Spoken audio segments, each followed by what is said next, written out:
Hello, everybody. Scott Golden here. We start a new series today with the Mid-South Wrestling, otherwise known as UWF, review series. If you haven't already checked us out, we've got over 700 audios available from current day wrestling to Superstars of Wrestling series, 150 or so deep, World Class Championship Wrestling series, 340 episodes deep. And now we're starting Mid South, and we're gonna do what we did before: go through what's available on the network, and then go back and fill in gaps. Expecting this to be about 200 episodes or so in total. Starting with the end of 1981, this is the first episode, December 12th, 1981. I have not watched all of these through. I think I've watched most of 1981-82. But I'm not 100% sure on that. Or, I'm sorry, 82, 83, at a point earlier in my fandom, back when tape trading was a thing. Here on Pro Wrestling Logic, we endeavor to become the largest audio archive for pro wrestling reviews eventually, covering everything in the territory system and modern stuff too, which makes me sad. Eventually do want to branch into independence as well, hoping to have literally the single largest audio archive available so that people can come and not have to watch junk and only choose to watch what they enjoy. Anyway, we open with B. Brian Blair, who in 1981 is a pretty big deal here in Mid-South Wrestling. Of course, this is the Bill Watts territory, and Watts, very polarizing figure, but B. Brian Blair against the Monk is where we open today. Blair, who is a Florida native, does a lot of mat wrestling. One thing I like about Mid-South that I'd never forgotten was even their enhancement matches look like wrestling matches. Lots of groundwork by Blair early. Blair manages to go after the Monk pretty aggressively. Monk catches him in a front face lock and then catches him in an armbar.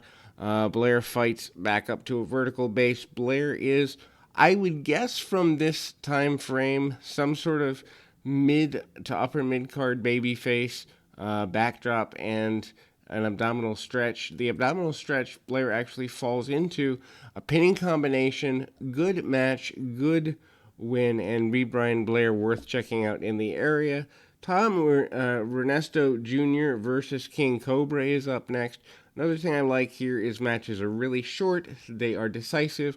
Even the enhancement matches, though, look like wrestling matches, and that is a huge boon, especially coming from just doing 150 episodes of Superstars where the majority of stuff is squashes. Here in 1981, year I was born, by the way,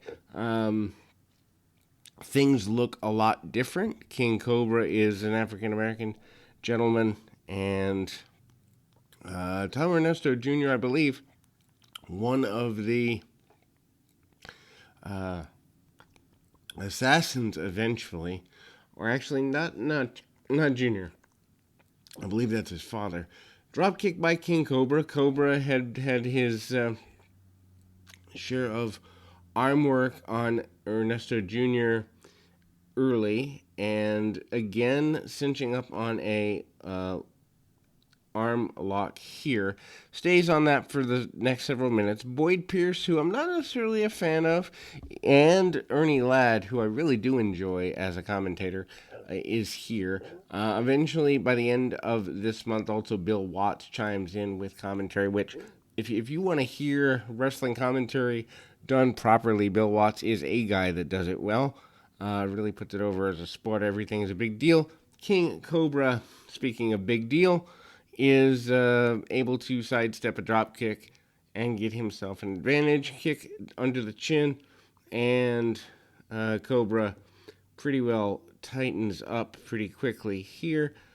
Big back body drop by the Cobra, and actually wins, or does not win, almost wins on a back body drop. Hits a headbutt and goes for an immediate cover, hooking the leg 1, 2, 3. And that's it too. You know, imagine wins on a headbutt, hook the leg, simple stuff. Edwaskowski and Jim Garvin are up next. Jim Garvin, of course, Jimmy Garvin of Fabulous Freebirds fame, world class championship wrestling. He's there a good bit. Edwaskowski eventually goes on to be Colonel De Beers, so he's got some size and power to him. He's cranking on the headlock really early. He's a pretty mainstay figure, as we will see over the next several weeks, is Edwaskowski. They get about 4 minutes out of a headlock here, maybe a little less than that, but they get a good bit out of a headlock, and Edwaskowski, up and over, finds himself on the receiving end of a couple of things, not limited to some arm bars. Nice drop toe hold by Garvin. Garvin goes immediately back to the armbar and the like. Edwaskowski actually uses the Tree of Woe, hangs Garvin upside down. Ref has to unravel him, which always is amazing to me because there's no way to land that unraveling well. But anyway, they try anyhow, and away we go. Edwaskowski eventually does get the victory. He gets the victory off of getting hit with a couple of forearms, and Edwaskowski gets back to his feet. And I'm pretty sure, they go to the outside, spill to the outside, and rather than brawling on the outside, actually, Garvin was using a sleeper hold and manages to get just kind of dumped to the outside back first. Edwaskowski picks up his man and body slams him, brings him back in. 1, 2, and one thing I like about Mid-South 2 is that matches can end at any time. High knee by Edwaskowski. Edwaskowski then hits a stun gun across the top rope, and I believe that is your finish for the day, almost, but not quite, as Edwaskowski again uses a backbreaker, actually slips off the knee. 1, 2, 3, and there we go. Then we move to Jerry Novak and Aaron Halt versus JYD and Mike George. JYD, days before, although not with the belt, winning the Louisiana Championship here. Jerry Novak and Aaron Halt both are enhancement talents in the area, and that's a pretty big deal for JYD. JYD, of course, coming out to, not on the WWE Network version, obviously they no longer own the rights to the song, but Another One Bites the Dust by Queen. Mike George and JYD are Mid-South Tag Team Champions at this point in time. This match literally goes about 2 minutes, and JYD, the only thing that really happens of note in the match is he hits that thump power slam. 1, 2, 3, and we are over. And JYD looks like $1 million on his way to yet another victory here in Mid-South Wrestling. And again, I'm actually interested because I have not seen the whole of JYD's run over the years. I guess I'd seen 82 and a good bit of 83 now that I think of it, because JYD had not left when I stopped my Mid-South watching back in the day. Actually enjoying doing this so much because, honestly, A, when the project's finished, we're probably going to have 20,000 audios available for people, but B, I get to watch wrestling I hadn't watched before with a critical eye for the day I start to book my own territory someday. Just need some money for that. But anyway, they are doing a Dream Match series, which they've plugged throughout the show. That starts in January of 82, supposedly. The Iron Sheik against Buddy Ryan. Iron Sheik, managed by Skandar Akbar. Sheik manages a vertical suplex and gets him over. Akbar on the outside, and Sheik gets a decisive victory in about 3 minutes here. Iron Sheik doing the Persian Club Challenge. If you've never seen the club, think about 75-pound weighted clubs that you swing above your head for an extended period of time, seeing how many of those you can do. That comes into play in our next couple of months here, or a couple of weeks actually. Speaking of coming into play, Mr. Ferrara and Diamond Lil versus, I believe it's Tony Charles and Barbie Doll. Yes, Barbie Doll is the name of a female midget wrestler. Interesting that they do a mixed tag. One full-size person, one little person. Rick Ferrara is the first name of that individual. And just to note, the back suplex is used by the Iron Sheik as a finish. So that's interesting there. The ladies start off, and even the female little people aren't doing complete comedy stuff here. Lil, of course, living with Fabulous Moolah at the time, and they do things like a step over toe hold by Barbie Doll and really basic stuff. Tony Charles gets in. He's primarily known as an international star.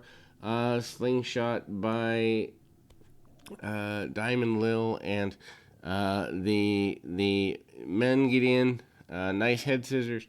Takeover unique by Charles. Charles is a big deal in the UK primarily, and has a bit of a different style to him. Ferrara never really gets much offense together, but I believe, let's take a look at that, but I believe it is Charles and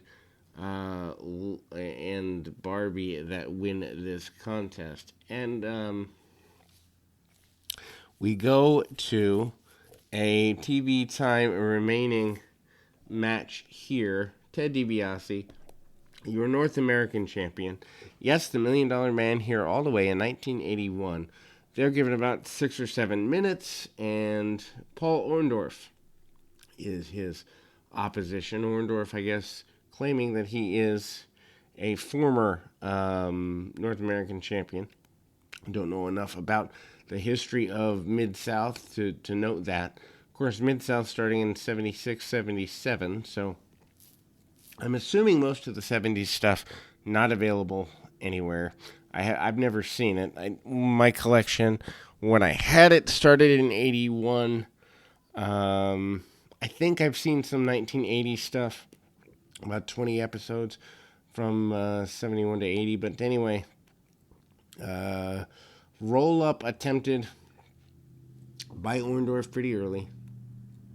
Pretty sure this is a non-title match, by the way.